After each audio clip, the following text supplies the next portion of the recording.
baru bangun baru berapa 70 tahun mereka. Yang paling saya apresiasi program Jokowi adalah sekolah gratis. Itu yang paling saya apresiasi. Artinya bahwa cara mencerdaskan, memperbaiki bangsa ini sebenarnya kan pendidikan. Tapi kualitasnya nggak ada, itu pula masalahnya. Nah, di ini lebih banyak eksperimen daripada prakteknya. Eksperimen dalam arti kan gerakan Merdeka Belajar sekarang ini di kampus-kampus. Berapa banyak universitas yang demo gara-gara itu? Bahwa akhirnya sistem pendidikan itu sendiri nggak menjadi amburadul. Dia menggoncang. Kalau semakin baik nggak apa-apa. Ini menggoncang, tapi mengajukan itu ada opini di Kompas waktu itu. Ada itu protes tentang kemerdekaan kan ada Merdeka Belajar program Nadiem Makarim sekarang Menteri Jokowi. Di satu sisi ya kita lihat kalau lihat tujuannya bagus, eksekusinya lembut. Umpama ya transmigrasi itu kan usaha mulianya kan supaya ada pemerataan penduduk kan, itu mulia. Tapi ketika terjadi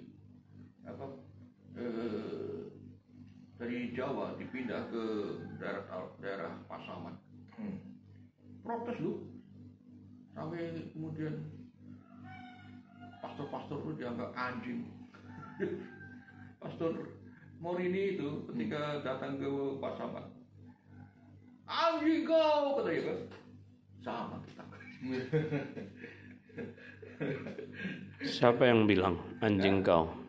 Ya orang-orang itu anak-anak muda Minang gitu. Orang anak muda di sana. Oh ya? Anjing kau, sama kita. Karena mereka merasa bahwa ini hak wilayah mereka mau dirampas ke daerah baru transmigrasi. Pada dasarnya. Padahal ya, orang Minang di sana itu pendatang juga loh. Padang sebenarnya orang Nias di situ. Yang membuka orang Nias pekerja apa? Perkebunan. Tapi pada dasarnya daerah yang mau berinvestasi adalah daerah yang terbuka terhadap orang lain.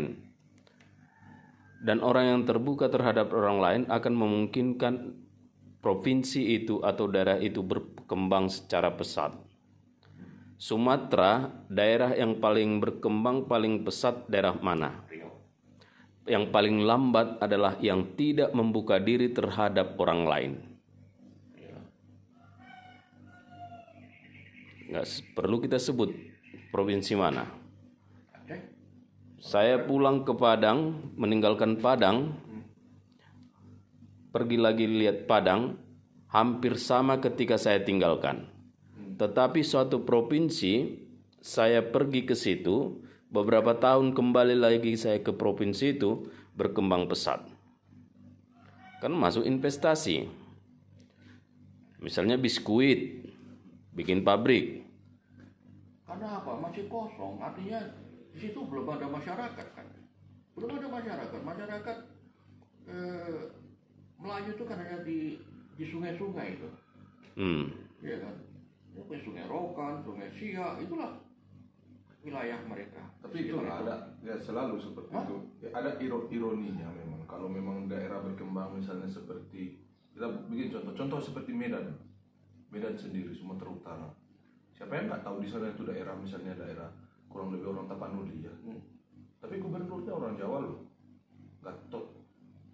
Jawa itu pun didatangkan dari ya, itulah contoh. Itu contoh. Artinya apa? Orang yang penduduk lokal sendiri seperti orang di sekitar Danau Toba ketika datang ke resort-resort itu, mereka yang biasanya memandikan kerbau ke situ akhirnya kan jadi penonton. Mereka tetap miskin. Bukannya mereka juga jadi kaya. Misalnya kita contohkan misalnya seperti di Jakarta, Betawi. Itu daerah yang sangat maju. Orang Betawinya sendiri kemana?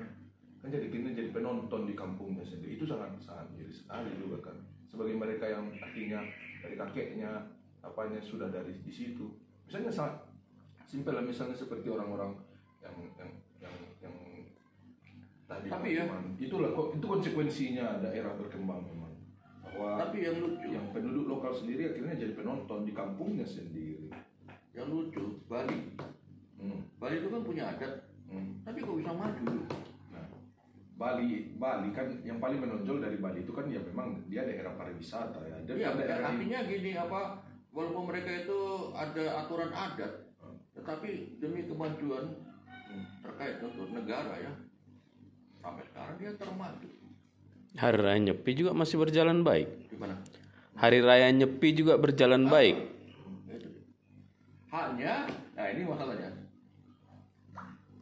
Orang-orang pemerintahan di sana lebih senang mendatangkan orang dari luar Bali daripada orang Bali. Kenapa? Orang Bali ini terikat dengan adat. Ada upacara harus ikut upacara. Nah, memang Dan upacara itu sebulan tak berapa kali tuh bayangkan. benar, itulah. Tapi justru itu yang menarik orang datang ke Bali. Nah, Seandainya Bali itu misalnya budayanya juga udah nggak jelas lagi, saya yakin ciri khas Bali atau kekayaan budaya Bali itu nggak menarik orang. Tapi justru itu saya bilang. orang kan pergi ke Bali kan bukan untuk hanya untuk misalnya mohon maaf pergi ke klub malam. Nah, misalnya mereka disko-disko, enggak, tapi mereka nonton tari reog juga kan. Iya. Nah, itulah artinya budaya itu sendiri memang yang memang investasi terbesarnya itu ya di budaya itu sendiri. Selebihnya selain ya sumber daya alam ya pantai, gunung apa, memang makanya disebut dia Pulau Dewa. Tapi ya itulah kalau seandainya daerah-daerah lain itu kan bukan hanya pariwisata. Contohnya kita Riau ini, pariwisata apa ada di Riau ini? Tidak ada. Sawit. Sebenarnya karena gini ya, Bali itu kan punya seni yang dari mana-mana pasti ada tuh. Seni tari, seni pahat, seni patung, seni apapun. Nah itu yang mau ditawarkan. Kalau mereka seni lukis dan sebagainya itu hanya nganggur gitu ya, enggak ada yang membeli. Ya, udah mereka lepas. Lalu kalau mau yang tempat lain, bangunan-bangunan baru aja yang dijadikan tempat wisata kan. Ini saya yang saya kalau konteks misalnya keuskupan kita contohnya Mentawai. Yang saya lihat Mentawai lah misalnya. Kita lihat beberapa pusat ekonomi di Mentawai. Sikakap, baik Sikakap, si Muara Siberut, Saibi, Sikabaluan, Taileleo, Sioban, termasuk Betai. Ya, yang bisa kita katakan yang mengatur perekonomian ini semua bukan orang Mentawai. Bukan orang Mentawai. Sementara orang Mentawai itu sendiri ya tetap dia menjadi penonton di kampungnya sendiri. Itu sangat ya menyakitkan lah. Kita sebagai orang yang tinggal situ yang ingin memajukan masyarakat di situ, tentu itu menjadi PR kita. Sudah berapa puluh tahun kita bermisi di situ, belum berhasil juga karena orang yang lain dari luar ini yang menguasai. Itu juga terjadi. Contoh di Papua. Seperti itu juga. Bagaimana mungkin ya orang Papua yang berdiri di atas tanah yang isinya emas, Mama Papua itu dia injak tanahnya itu di bawahnya itu ada emas. Sementara penitinya itu dari peniti. Enggak. Itu yang selalu menjadi ya istilahnya putar-putar problem di situ. Atau dari rumput. Iya, dari rumput atau dari peniti. Itulah. Tapi salah satu cara yang memang yang paling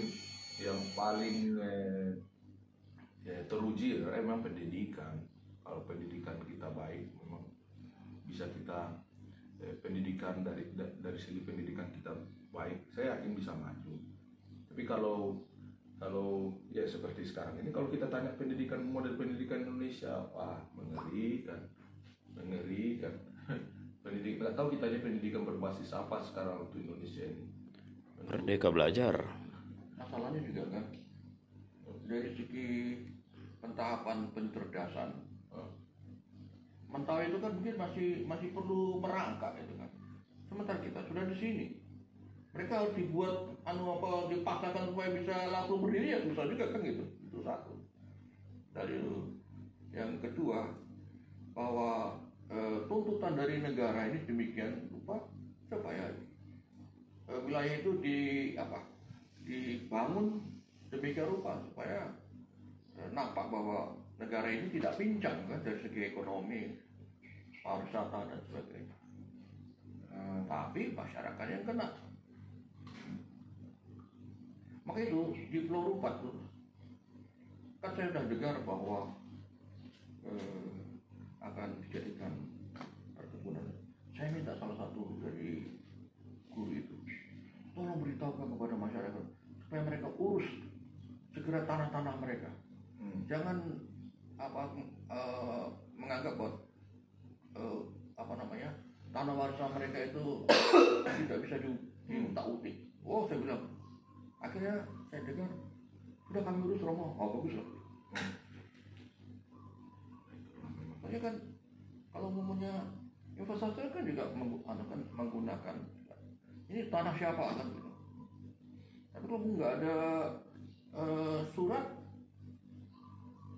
mereka bisa masuk aja.